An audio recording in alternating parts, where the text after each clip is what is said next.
한번 잠깐 먼저 보여주시겠어요? 뭐라고 써있죠? 14K, 18K, 24K. 여러분 이거 뭐 뜻하는 건지 아시겠죠?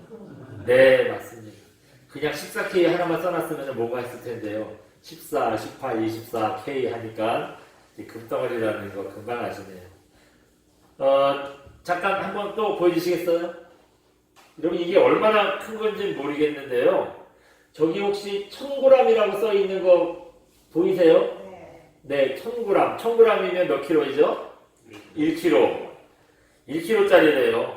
사실은 제가 실물로 1kg짜리 금덩어리가 얼마나 건지 못 봐서 크기는 제가 잘 모르겠는데 아무튼 저게 1kg인데요. 저게 얼마짜리인 줄 아세요? 인터넷에 찾아보니까 네, 9,300만 원. 아, 오히려 있네. 네, 1kg짜리가. 근데 시세에 따라 다르긴 한데 어디는 뭐 7천 얼마도 얘기하더라고요. 아무튼 한 2만 할까요? 1kg면? 네. 더 커요? 네. 더 조그매요? 어쨌든 그게 뭐 9천만 원, 7천만 원. 세상에. 비싸긴 비싸요. 비싸. 그러면은 여러분 저거 3개 14K랑 18K랑 24K 중에 뭐가 제일 비싼 거죠? 24K. 아, 잘하시네요. 네. 저기서 K는요, 캐럿이란 뜻이래요. 우리는 보통 캐럿 하면 뭐 따지는 걸로 알았죠? 다이아몬드. 그래요. 저도 그런 줄 알았는데, 아닌가 봐요. 이 얘기를 좀 해보려고 제가 좀 이것저것 자료를 보다 보니까 처음 알았어요.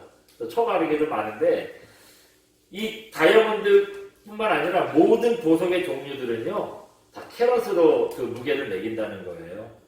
이 캐럿이 뭐냐면, 그 중동이랑 인도 쪽에 가면은 캐럽이라는 나무가 있대요. 이 캐럽 나무가 뭐 여기서 이제 콩 같기도 하고 거기서 이제 뭐 초콜릿 향기도 나고 그런 열매를 맺는다는데요. 이렇게 생긴 걸 한번 보여주시겠어요? 네. 저 위에 까만 게 이제 콩깍지고 그 안에 이제 저기 들은 콩이 저게 이제 캐럽이라는 겁니다. 이게 캐럽이라는 거예요. 근데 신기한 건 뭐냐면 저 캐럿 콩이요. 나무가 얼마나 크냐 이거랑 상관없이 콩의 크기가 다 똑같다는 거예요. 지금도 보시면 얼추 비슷하죠. 뭐 완전히 다 똑같지는 않겠지만 대부분 비슷하더라는 거예요. 그래서 저것도 보시면 좀 비슷비슷해요. 어떤 콩에서 따든지 캐럿은 다 모양이 저만하대요. 저 콩 하나 크기가 무게가 얼마냐 하면 0.2g이래요. 여러분 1캐럿이 무게가 어떻게 되는지 아세요? 그게 0.2g이라는 거예요. 나무는 캐럿 나무인데 왜 캐럿이라고 그랬는지 모르겠는데 어쨌든 저기서 유래가 된 거래요. 그래서 1캐럿이 0.2g, 저 이제 캐럿 하나의 열매 무게라는 거예요.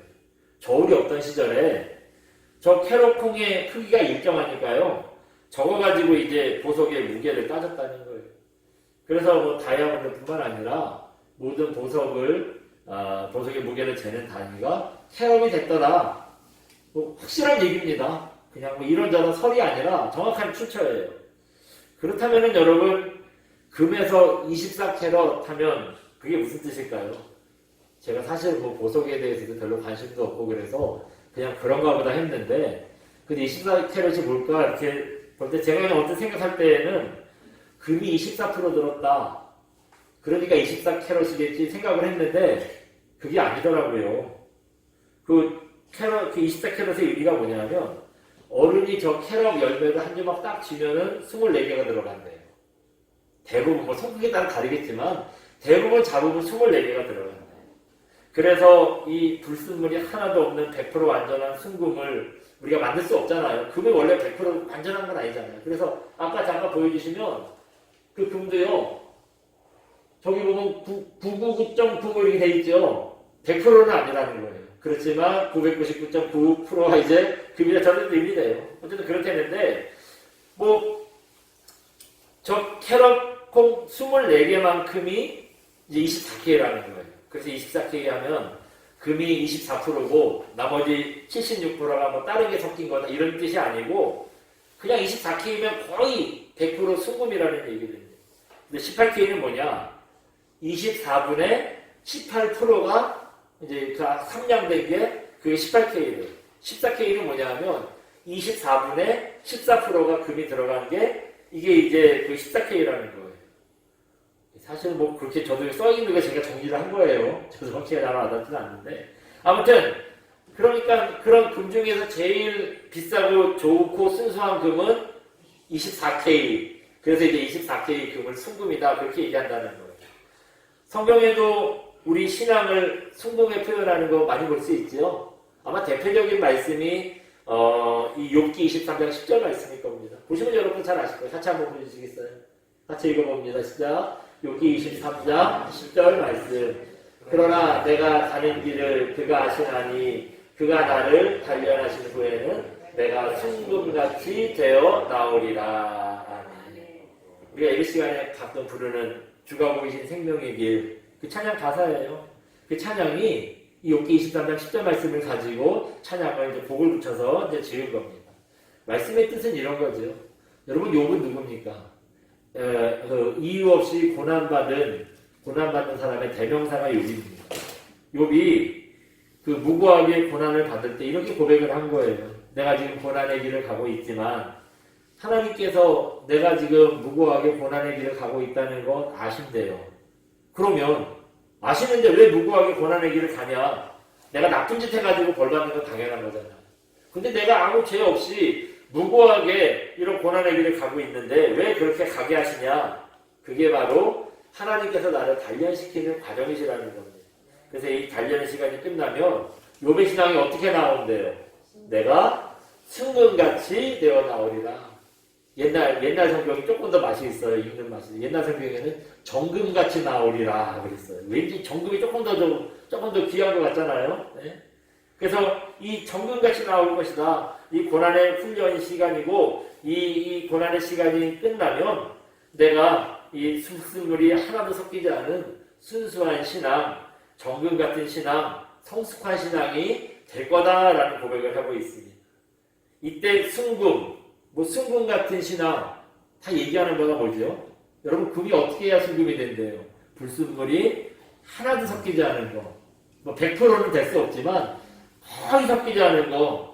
이게 다 100% 금으로 되어 있을 때 아까 얘기했던 거 24K 순금이 된다고 했잖아요. 그런 것처럼 우리 신앙도 여러분 그럼 정금이 되려면, 순금 같은 신앙이 되려면 어떻게 돼야 되겠어요? 이것도 마찬가지로 불순물이 하나도 섞이지 않은 순수한 신앙, 이게 다른 게 하나도 섞이지 말아야 한다는 거예요. 그러면 우리가 신앙생활하면서 이것저것 다 빼고 불순물 같은 거 다 빼고 뭐만 남느냐? 여러분, 교회에서 이렇게 대부분 질문할 때 답이 뭘까요? 대부분 답은 믿음이에요. 설교 듣다 졸다가도 여러분 뭐예요? 목사가 크게 물어보면 믿음! 그러면 대부분 맞아요. 다 믿음 얘기해요. 대부분 맞아요. 근데 여러분, 오늘은 믿음이 아니에요. 오늘은 믿음이 아니라, 물론 믿음이 중요합니다. 믿음이 중요한데 여러분, 우리 신앙생활 중에 어느 때는요, 믿음보다 더 위에 있는 게 있어요. 믿음보다 더 우리를 순수한 신앙을 갖게 하는 게 있어요. 그게 뭐냐면 바로 사랑입니다. 사랑이에요. 우리가 뭐 신앙생활이라는 게 사실은 다 뭐죠? 하나님을 어떻게 사랑하느냐, 얼마나 사랑하느냐, 그게 신앙이잖아요. 그러니까 믿음도 사실은 사랑이 있어야 믿음이 생기는 거예요. 그러니까 사랑이 빠지고 믿음이 있으면 그 사람의 신앙은요, 냉랭한 신앙 되는 거예요. 늘 누구를 정죄하고, 늘 누구 뭐 판단하고, 이렇게 막 이 말씀의 기준을 삼아서 틀린 건 아닌데, 사랑이 없으면 용서가 없고, 용납이 없고, 이제 13장가 그런 얘기 하는 거죠. 예. 그래서 진짜 그 믿음보다 더 위에 있고 순수한 신앙은 사랑이다라고 말할 수 있는 거예요. 오늘 본문이 바로 이 사랑에 대해서 얘기하고 있고요. 믿음보다 더 중요한 게 사랑이다. 그런 말씀을 하고 있습니다. 그래서 우리가 오늘은 우리 신앙의 불순물이 다 빠지고 사랑만 남아야 한다. 이거에 대해서 잠시 생각해 보겠습니다. 이제 고린도 교회가 뭐 제일 문제 많은 교회라는 거 더 말씀드릴 필요도 없죠. 이미 여러 번 말씀드려서 여러분 다 기억하실 거예요. 고린도 교회가 얼마나 문제가 많은지요.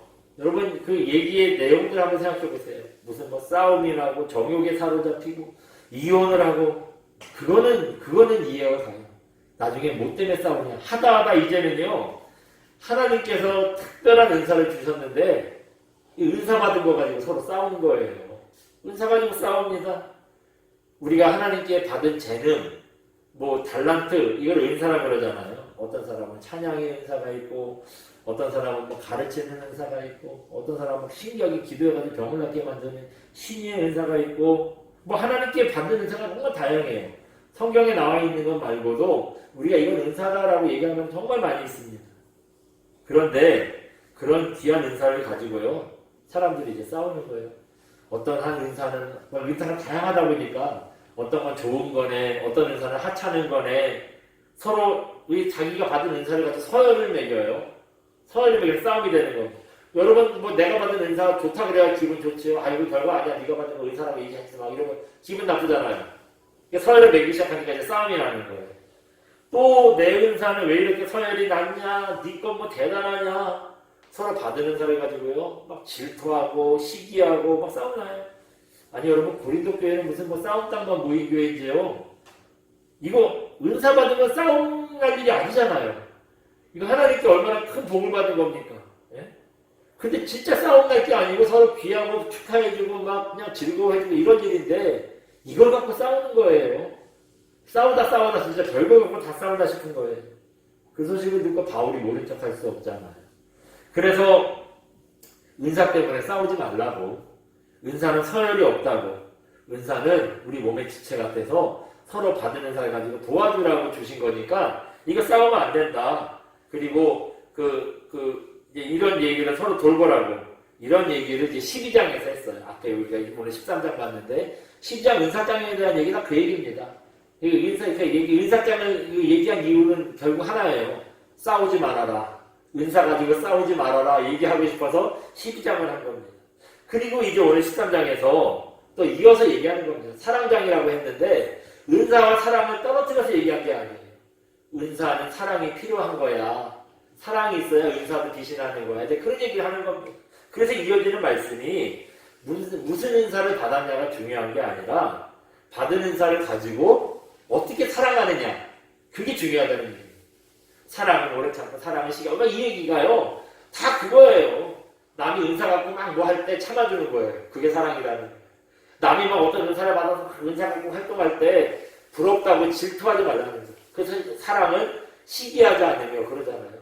그러니까 그거 갖고 자랑하니까 그게 눈꼴이 셔가지고 시기하고 질투하고 하니까 사랑은 그런 게 아니야라고 얘기하는 게 이제 13장의 사랑 얘기입니다. 그래서 아무리 대단한 은사를 받았어도요, 사랑이 없으면 13장 1절 보면 뭐라 그래요? 소리 나는 구리밖에 안 되는 거래요. 꽹과리밖에 안 되는 거래요. 2절 가서는 사랑 없이 받은 은사는 아무것도 아니래요. 3절에서는 아무 유익이 없대요. 이 아무 유익이 없다는 말을 좀 생각을 해봐야 돼요. 여러분, 앞에 12장에 보면 은사를 왜 줬다 그랬냐면 서로를 세워주기 위해서, 서로에게 유익하게 하기 위해서 주신 거예요. 근데 그런 은사가 사랑이 없으면 아무 유익이 없다, 그 얘기를 하는 겁니다. 그러니까 여러분, 결론적으로 뭐예요? 사랑이 없으면 아무리 대단한 은사를 받았어도 그거 다 필요 없다는 거예요. 다 쓸데없는 거라는 겁니다. 이게 고린도전서 13장에서 바울이 하고 싶었던 얘기예요. 그럼 여러분, 왜 고린도 교회는요, 아까 은사 귀한 거라고 그랬잖아요. 여러분, 은사, 내가 어떤 은사를 받았다 확신하시고 그 은사를 하나님 앞에 막 써보세요. 그 귀한 일 아니겠어요? 얼마나 하나님 앞에 자랑스럽겠어요. 근데 그 귀한 은사라는 선물을 받고도 왜 싸움이 났을까요? 이 사람들이 도대체 왜 싸움이 났을까요? 뭐 단순히 질투, 시기 이런 것 때문에 사랑이 없고 이래서 싸움이 났을까요? 그것도 틀린 얘기는 아닌데요. 한 발짝 물러서 조금 더 크게 보면은 왜 싸움이 났나를 이렇게 구별해 볼 수 있습니다. 한번 잠깐 보여주시겠어요? 고린도 교회에 싸움이 난 이유가 뭐죠? 시작.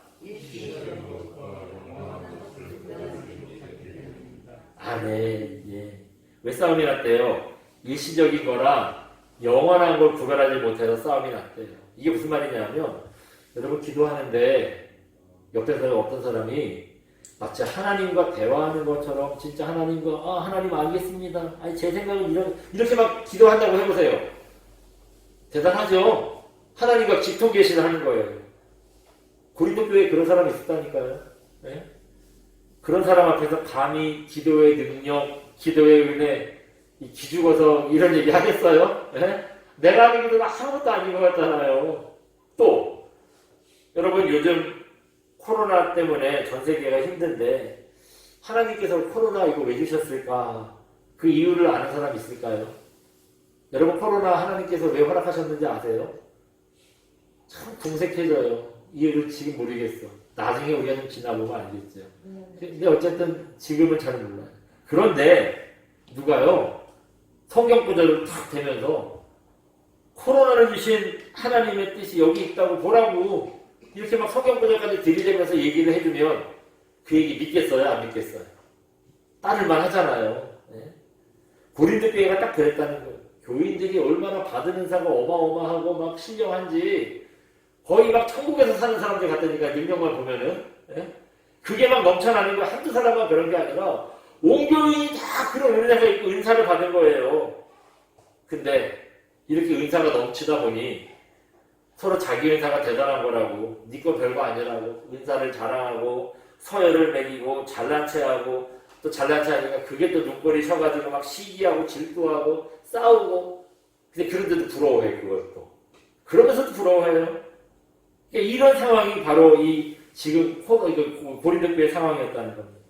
근데 사도 바울은요 이 점에 대해서 이렇게 얘기하고 있어요. 우리 8절 한번 읽어볼까요? 오늘 보면 8절입니다. 시작. 사랑은 언제나 떨어지지 아니하되 예언도 패하고 방언도 그치고 지식도 패하리라. 아멘. 바울이 먼저 결론을 얘기해요. 먼저 결론은 뭐냐면 먼저 결론을 얘기하고 설명을 덧붙이는데요. 결론은 뭐냐면 사랑은 언제나 어떻대요? 떨어지지 않는다. 그 얘기 무슨 말이냐면 영원하다는 겁니다. 끝이 없다는 거예요. 그 얘기는 무슨 얘기예요? 사랑은 영원하다. 사랑은 끝이 없다. 그 얘기 다른 은사는 끝이 있다는 얘기예요. 다른 은사는 영원하지 않다는 거예요. 그래서 능력이 여러분 떨어지기도 합니다. 은사 받는 거 너무 교만하게 생각하시면 안 돼요. 그거 안 쓰면요 은사가 떨어져요. 힘이 약해져요. 또 심지어 없어지기도 한대요. 우리는 은사 한 번 받으면 죽을 때까지 갈 거라고 생각하잖아요. 아니에요. 은사가 사라져요. 없어진다니까요.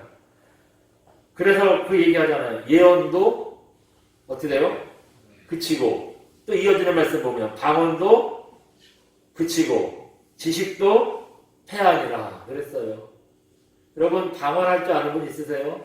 지금 방언한다고 여러분 그거 너무 내가 죽을 때까지 할 수 있다고 생각하지 마세요. 방언도요 기도 안 하고 방언 안 쓰면 입이 닫아져요. 할래도 잘 안 돼. 이게 은혜가 막 넘치면 되는데요. 하려면 또 안 돼. 방언 처음 받았을 때 막 신령하게 막 그냥 기도만 하면 나도 모르게 형 꼬이고 이랬는데 그게 안 돼요. 안 쓰면 안 돼. 예? 제가 한 30년 신앙생활 해봤더니 진짜 그렇더라고요. 우리는 막 기도해서 병 고치고 하나님의 음성을 듣고 별의별 기적을 다 베풀고 그런 분들 보면 어떻게 생각해요? 저 사람 죽을 때까지 저 능력이 있겠구나 생각하잖아요. 30년 후에 가도 저 사람 분명히 기도해서 사람 고치겠거니 생각하잖아요. 근데 아니더라니까요. 그게 어느 날 보면은 어느 날 갑자기 능력이 사라져가지고 그냥 평범해진 거예요.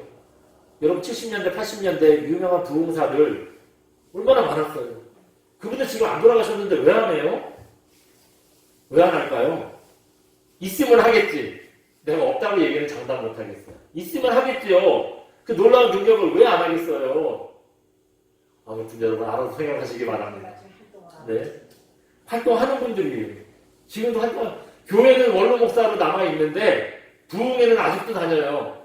근데 간증하는 거 보면 다 30년 전 얘기야. 지금은 그 역사가 안 일어난다는 얘기잖아요. 영원할 것 같은데 하나님께서 때가 되면 걷어가시더라고요. 걷어가실 때가 있어요. 하지만 사랑은 어떻대요? 중간에 걷어가시지 않는다는 거예요. 한번 하나님의 사랑을 깨닫고 사랑의 은사를 받으면 치사하게 줬다 하나님 그런 분이 아니시라는 거예요. 사랑은 영원하다는 거예요. 사랑은 영원하다는 거예요. 그럼 다른 은사는 왜 걷어가실까? 뭐 이렇게 얘기하기 조심스러운데 은사를 받은 거 가지고 문제가 생길 때가 있어요. 관계의 문제, 아까 얘기했던 시기와 질투와 자랑과 교만과 이런 거에 빠지면 하나님께서 걷어가시기도 하더라고요. 뭐 어쨌든 그 걷어가시는 이유는 잘 모르겠는데 어쨌든 그렇게 걷어가시기도 해요. 근데 약속하신 대로 사랑의 은사는 절대 걷어가시지 않습니다. 한번 사랑의 은사가 많이 심겨지면은 죽을 때까지 그건 가는 거래요. 앞에서 고린도 교회 왜 싸움이 났다고 했어요? 일시적인 것과 영원한 것을 구별하는 지혜가 없어서 싸움이 났다고 그랬어요. 여러분 기도의 은사, 말씀의 은사 이런 게 얼마나 신령하고 대단한 겁니까? 이 거룩한 은사, 거룩해 보이는 은사들도 영원하지 않대잖아요. 그것도 때가 되면 하나님께서 걷어가신대잖아요. 그래서 예언도 패하고 방언도 그치고 지식도 패한다 그랬어요. 아무리 신령한 은사도요. 여러분 우리 다 이런 은사는 어떤 은사라고 생각해요? 영원할 거라고 생각해요. 근데 영원한 게 아니었다는 거예요. 그것들이. 그게 대단해 보였는데 잠깐 주시는 일시적인 은사였다는 겁니다. 반면에 사랑의 은사, 이거 영원한 거래요. 한 번 주시면 그 마음을 절대 걷어가지 않으신대요. 그렇다면은 이제 그 은사의 등급을 매기는 건 잘못된 일이라고 했어요. 고린도 교회에 싸움이 난 이유 중에 하나가 그거였잖아요. 은사의 서열을 매겨서, 은사의 등급을 매겨서 이게 잘못된 거라고 했는데, 그래도 여러분 은사의 등급을 매겨본다면 뭐가 제일 높은 은사겠어요? 뭐 이것저것 많지만 뭉뚱그려서 생각해보면 줬다 뺏었다 하는 일시적인 은사가 얕은 거고, 한 번 주시면 절대 가져가지 않고 영원한 게 제일 높은 은사겠지. 그렇다면 무슨 은사가 제일 높아요? 사랑의 은사가 높다고 할 수밖에 없겠지요. 이렇게 하나님께서 주시는 대단한 은사들도 여러분 영원하지 않고 일시적이고 잠깐 주는 거라면 여러분 세상이 주는 건 어떨까요? 세상이 주는 건 오죽하겠어요? 돈도 영원하지 않고요. 우리 세상 것들이 다 영원할 거라고 생각합니다. 부자들 되면은 막 그리고 어떤 명예를 얻고 이러면 그게 영원할 것 같은데 여러분 돈도 영원하고 권력도 영원하고 명예도 영원하고 지식도 내가지고 영원하고 우리 그렇게 할 줄 아는데요. 돈이 영원하지 않다는 거는 뭐 이제 말씀드리지 않아도 되겠지요. 권력도 그래요. 한번 잠깐 보여주실래요? 여러분 이분 누구죠? 네. 황교안 전 대표 대통령이 될 것 같았는데 지금은 어디서 뭐 하는지 텔레비에 콧배기도 안 보여요. 네? 안 보여요. 저분이 잡은 권력이 얼마나 대단했어요. 그 한쪽만 얘기하면 또 그 다른 묻다게 생각하시는 분들은 서운해할 테니까 또 한 번 보여줘요. 한 번 또 보여주자고요. 또 저분은 누구예요? 저분도 4선 국회의원입니다. 통일부 장관을 했어요. 당대표도 했어요. 대통령 후보도 나온 분이에요. 지금 텔레비 나와요? 안 나와요? 연세가 안 많아요. 그렇게 많은 분 아니에요. 이제 모든 거 다 내면 뒷방 연관된 사이도 아니에요. 근데 한 번도 안 나와요. 권력이 그렇더라고요. 한 번 잊혀지면 그냥 그걸로 끝이더라고요. 여러분 지식도 그래요. 내 머릿속에 있는 거 누가 뺏어가? 난 머릿속에 들여서 절대 못 뺏어가 하는데 뺏어가진 않아요. 근데 그 지식이 쓸모 없어질 수도 있어요. 쓸모 없어질 수도 있어요. 새로운 지식이 나오면 내가 알고 있던 거는요. 옛날에 호랑이 담배 피던 시절 얘기밖에 안 될 수 있어요. 쓸모없는 지식이 될 수 있습니다. 뭐 생각해 볼까요? 요즘에 폴더폰 쓰는 분 있으세요? 제가 없다고 단언할 수는 없겠지만 대부분 스마트폰 쓰시잖아요. 대부분 스마트폰 쓰세요. 10년 전에 아무리 폴더폰을 기가 막히게 만들었다고 해도 지금 그 폴더폰 쓰는 사람이 없는데 그거 알면 뭐예요? 그 기술이 있으면 뭐예요? 이제는 스마트폰을 만들어야 돼요. 우리나라 삼성전자가 뜨기 전에 여러분 LG에서 옛날에 뭐 초콜릿폰 이래가지고 엄청나게 팔렸어요. LG가 그걸로 핸드폰 지금 LG가 핸드폰 사업을 접는데요. 이제 스마트폰이 못 따라가서 접는데요. 옛날에 모토로라, 노키아 세계적인 회사였어요. 핸드폰 만드는. 근데 스마트폰 무슨 스마트폰이야 했다가 지금 회사가 문 닫았어요. 세계적인 회사들이 스마트폰을 못 만들어서 문 닫았어요. 이 폴드폰 기가 막히게 만드는 기술이 있었는데 회사가 다 망해버렸다니까요. 옛날 기술만 붙잡고 있다가. 여러분 그런 겁니다. 기술도요. 여러분 지식도요. 옛날 거 되면 아무 쓸모없는 거예요. 하나님께서 교회의 유익을 위해서 쓰라고 주신 은사까지도 이 은사도 여러분 폐하고 그칠 수 있다면 세상이 주는 건 뭐 영원하지 않다는 거 말할 것도 없잖아요. 말할 것도 없지 않습니까?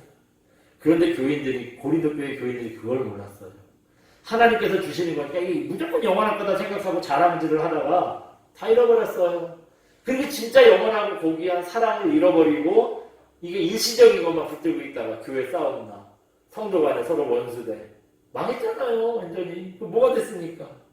그래서 바울이 결론적으로 가르쳐주는 게 13절입니다. 우리 13절 읽어봅니다. 시작.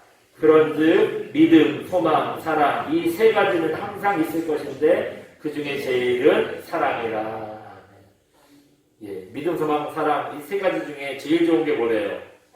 사랑. 우리가 이 땅에 살면서 교회 다니면서 그렇게 믿음 강조하는데 여러분 이렇게 중요한 믿음이요 천국 갈 때는 쓸모없어지는 거래요. 쓸데없어지는 거예요. 왜냐? 믿음은 우리가 어디 가려고 필요한 거예요? 천국 가려고 필요한 건데 이미 천국에 갔잖아요.